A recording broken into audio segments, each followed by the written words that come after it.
নমস্কাৰ।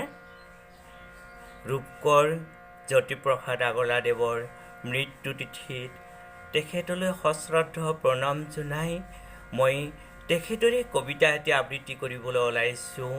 কবিতাৰ শিৰোনাম বিশ্বশিল্পী। শিল্পী মই তিনিও কালৰ, অতীতৰ, বৰ্তমানৰ, অনাগত ভৱিষ্যৰ।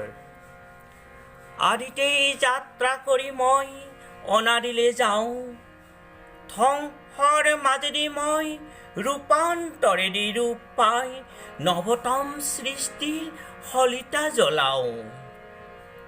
জনতাৰ হৃদয়ত মোৰ সোণোৱালী দেশ, মই পিন্ধো বিশ্ববেশ। নতুন দৃষ্টিৰে চাওঁ সৃষ্টি অনিমেষ। নানা ভাষা, নানা আশা, নানা জাতি বৰ্ণ যিনি, মই সোণৰি ঋণী বিশ্ব জনতাৰ এক অপূৰ্ব সংগীত। সেই সংগীতৰ প্ৰতিধ্বনি তোলো মোৰ গানে, সুৰ সাম্যৰ সমৃদ্ধিৰ মহামহত্বৰ, পাতিবলৈ শান্তিৰ নৱলোক এই পৃথিৱীত।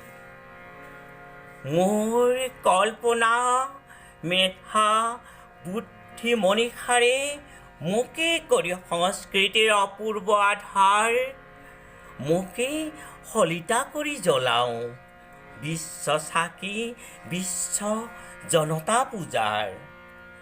সেই পূজাৰ প্ৰধান অৰ্ঘ কৰি মই মোকে দিওঁ উপহাৰ, মোকে কৰি ষোড়শ প্ৰচাৰ।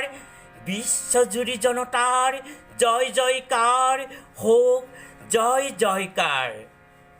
ধন্যবাদ।